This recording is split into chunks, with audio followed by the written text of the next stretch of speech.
Partai Solidaritas Indonesia (PSI) beri sinyal kuat bahwa Presiden ke-7 RI Joko Widodo bakal segera menjabat sebagai Ketua Dewan Pembina PSI.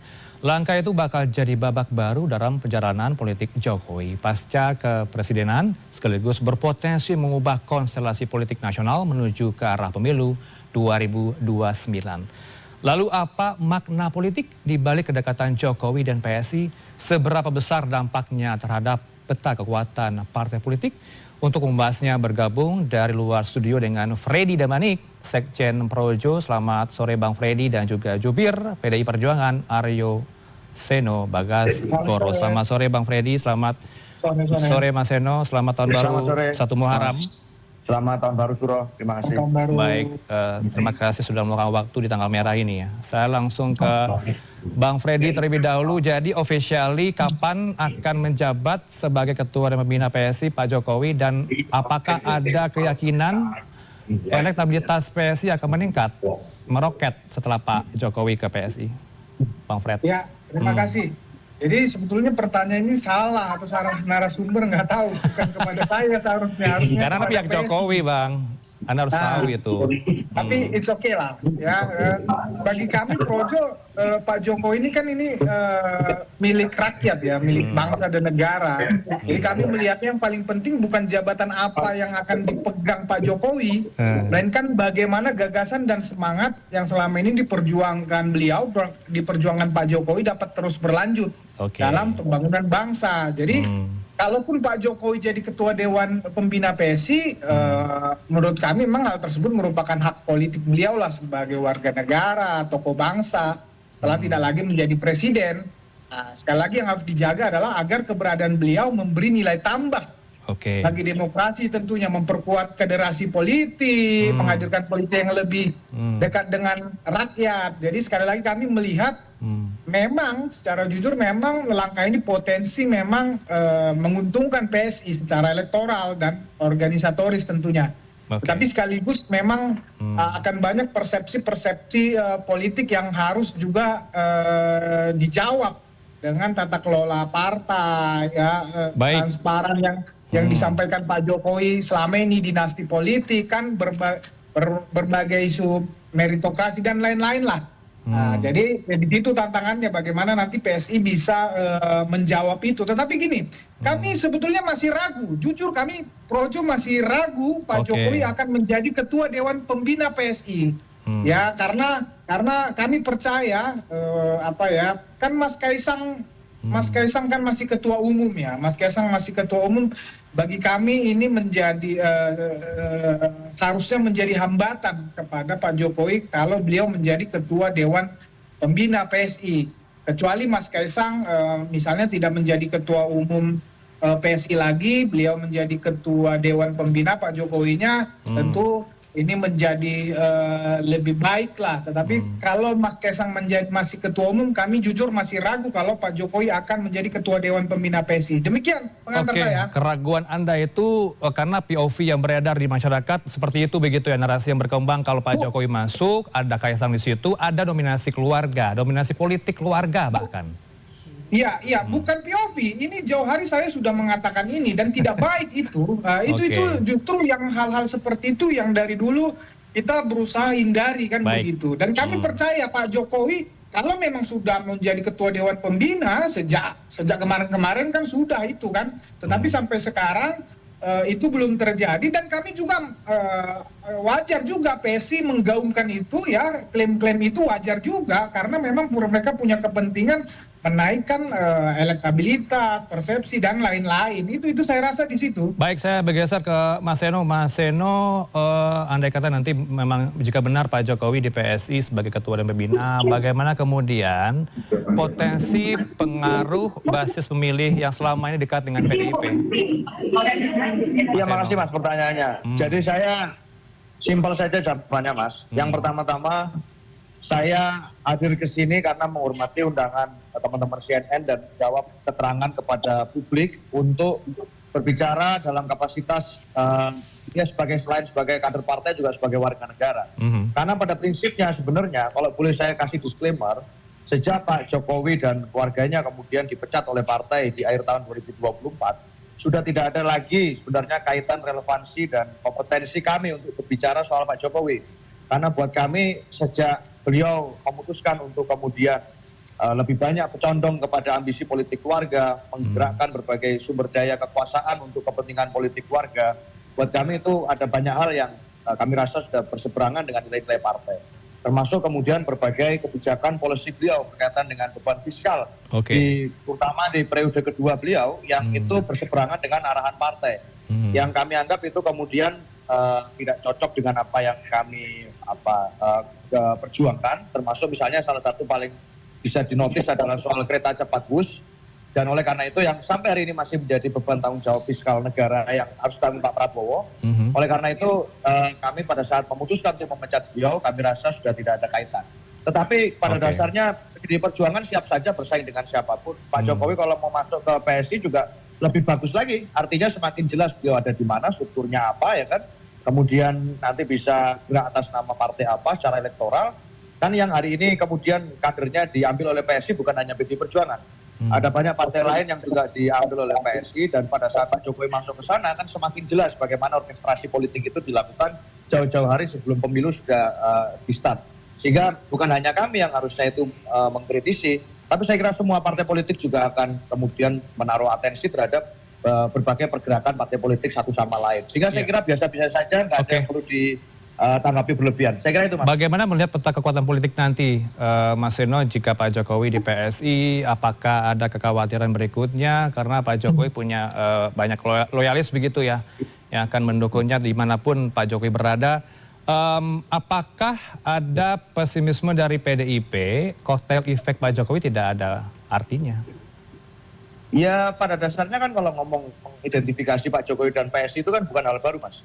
Sejak beberapa tahun yang lalu juga Jokowisme itu sudah diluncurkan kan. Ini agak unik juga karena ideologi itu biasanya yang ada ismenya itu dibuat setelah orang membuat karya buku, pemikirannya bisa dibaca, atau setelah dia sudah meninggal. Sehingga ideologi itu diformalkan. Tetapi ini kan beliau masih di kekuasaan dan sudah ada ismenya. Ini bahkan Donald Trump aja nggak ada Trumpisme. Tapi Pak Jokowi kan sudah ada beberapa tahun yang lalu. Dan itu digaungkan oleh PSI. Sehingga saya kira bukan hal baru untuk mengidentifikasi PSI dengan Pak Jokowi. Kita melihat juga beberapa pemilu sebelumnya juga ada kegagalan 2 kali pemilu untuk PSI kemudian masuk ke Senayan sampai hari ini dengan asosiasi yang sudah dibentuk itu. Sehingga kalaupun kemudian Pak Jokowi berpartai nanti di PSI secara resmi, ya silahkan saja kita uji. Berpartai itu kan berbeda dengan membangun kultus personal.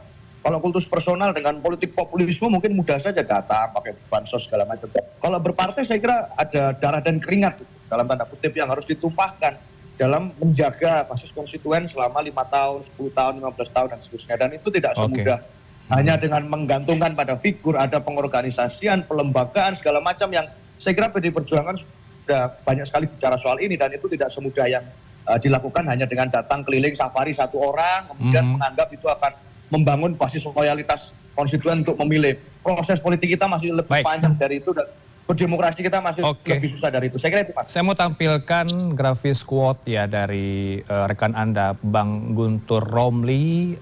Statement ini menyebutkan Jokowi ini gagal bawa PSI ke parlemen, apalagi sekarang. Ini standing point PDIP ataupun apakah standing pointnya Mas Gunrom nih, Mas Seno? Ya prinsipnya kan semua orang bebas berdemokrasi dan berbicara. Dan kami juga, kalau sekarang apa yang disampaikan Mas Guntur Romli itu kan juga suatu fakta juga kan. Waktu beliau jadi presiden dan sudah terasosiasi dengan PSI, itu kan kemudian juga belum membawa pengaruh elektoral untuk masuk ke Senayan. Nah sekarang apakah akan ada signifikan yang berbeda? Ya kita nggak tahu, itu hak politik semua orang untuk berpolitik dan lain sebagainya. Tapi yang disampaikan Pak Guntur Romli itu saya kira kan suatu fakta yang ya nggak usah ditutup-tutupi, memang begitu kenyataannya. Nah, karena berpartai dan berorganisasi saya kira energinya sangat berbeda dibandingkan hanya kemudian politik pemilu yang bicara soal pemilu eksekutif. Itu dua hal yang berbeda, memenangkan orang pada saat maju di konteks eksekutif dan memenangkan parpol dalam konteks ini suatu organisasi. Satu orang buruk, satu organisasi bisa ikut kena. Satu orang berbuat baik, belum tentu organisasinya dapat manfaat. Jadi ini yang agak lebih berbeda dibandingkan hanya memenangkan orang per orang. Saya kira logikanya seperti itu. Saya beralih ke Bang Fred. Bang Fred, ini kan agenda Pak Jokowi 2 pekan terakhir berada di sejumlah daerah ya. Apakah Anda punya informasi ini? Karena Anda orang dekatnya Pak Jokowi, tentu Anda tahu agenda-agenda Pak Jokowi ya. Apakah ini penyempurnaan verifikasi untuk kepengurusan PSI di daerah atau justru test the water ya, tes ombak, cek ombak di daerah? Ya, jadi memang yang pertama kan Pak Jokowi ini akan ke Lampung ya. Kalau tidak ada perubahan 26, 27, 28 kan begitu. Memang yang akan mendampingi, menemani beliau di sana nanti itu ada relawan dan juga harus kami akui memang ada kader-kader PSI kan begitu. Jadi tapi secara khusus bukan memang beliau sebagai misalnya kader PSI ingin hanya memberi misalnya semangat kepada PSI, bukan. Beliau berkunjung dan pendukungnya baik relawan maupun yang hari ini memang ada di PSI yang menyambut beliau, mendampingi beliau. Jadi menurut kami ya biasa aja sebagaimana para tokoh-tokoh bangsa lain yang turun ke daerah ya, menyapa kadernya, menyapa para pendukungnya, ya dalam negara demokrasi menurut kami ya biasa saja. Jadi tidak ada hal-hal yang perlu yang aneh di situ. Jadi kehadiran tokoh sebesar Pak Jokowi memang harus kita akuin, memang jujur bisa berpotensi meningkatkan daya tarik kepada PSI, misalnya nanti dalam kontestasi pemilu 2029, walaupun beliau turun ke lapangan bukan untuk hal tujuan untuk itu, tetapi dampaknya nanti misalnya itu di 2029 itu bukan hal yang mustahil gitu loh. Jadi sekali lagi tidak ada hal-hal yang aneh, sama saja dengan tokoh-tokoh bangsa lainnya yang melakukan kunjungan-kunjungan ke kader-kadernya, ke para pendukungnya ataupun ke daerah-daerah. Saya rasa seperti itu. Apakah ada agenda lain dalam kunjungan ke daerah itu untuk mengupayakan ke arah 2029 untuk Gibran? Ya, seperti saya sampaikan tadi. Jadi per hari ini ya kita itu Pak Jokowi itu belum ada berbicara tentang 2029, belum ada deklarasi politik apapun, termasuk untuk Mas Gibran ya, masih dinamika masih sangat jauh. Belum tentu juga Mas Gibran nanti maju di dalam Pilpres 2029, baik menjadi apapun itu kan. Jadi masih terlalu dini kalau kita asosiasikan atau kita persepsikan kunjungan Pak Jokowi ke daerah-daerah itu untuk Pilpres ataupun Pileg 2029. Tetapi apabila itu berdampak nanti, saya rasa itu merupakan keniscayaan juga, karena memang politik yang yang kami pahami dan yang politik modern yang hari ini kita percayai adalah tidak hanya semata-mata jabatan atau kekuasaan, tetapi adalah kedekatan emosional dengan rakyat. Itu yang perlu dijalin dan terus menerus, itu tidak akan lekang oleh waktu, begitu. Oke Mas Seno, dengan agenda Pak Jokowi ke sejumlah daerah, PDIP membacanya seperti apa? Apakah ini sebagai bentuk Pak Jokowi masih proaktif? Politik praktisnya terlihat pasca kepresidenan?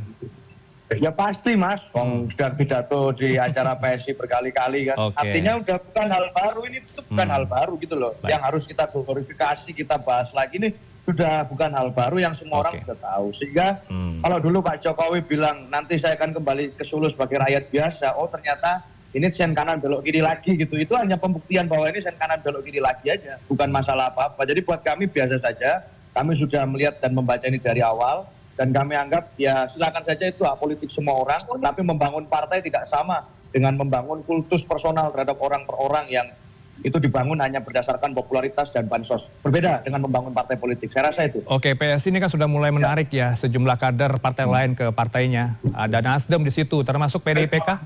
Siapa yang ditarik? Ya, saya kira yang paling kelihatan kan bukan dari partai kami justru yang ditarik masuk. Yang artinya itu justru kalau ditanyakan dan diwawancara ke kami, harusnya diwawancara ke partai-partai lain itu. Karena sejauh ini partai kami kan masih aman-aman aja. Kami masih terbukti solid. Di dalam konteks kepengurusan inti kami juga masih tetap solid dengan situasi apapun di dalam ataupun di luar pemerintah. Maka dalam hal itu saya rasa sebenarnya yang hari ini sedang lakukan misi talent scouting itu bukan di PDI Perjuangan, justru malah di partai-partai lain. Kalau kemudian beliau malah masuk sebagai struktural resmi, maka harusnya yang pemasang alarm bahwa kadernya sedang di scouting itu bukan PDI Perjuangan, malah justru teman-teman partai-partai lain lah yang harusnya mulai bersiap-siap. Saya kira itu, Pak. Saya dapat poinnya dan kita harapkan memang apapun yang dipilih Pak Jokowi, kita akan dukung terus Pak Jokowi dalam hal apapun begitu ya. Terima kasih untuk waktunya Bapak-Bapak berdua, Bang Freddy Damanik, Sekjen Projo, dan juga Mas Aryo Seno Bagaskoro, Jubir PDIP. Selamat sore, selamat tahun baru Islam.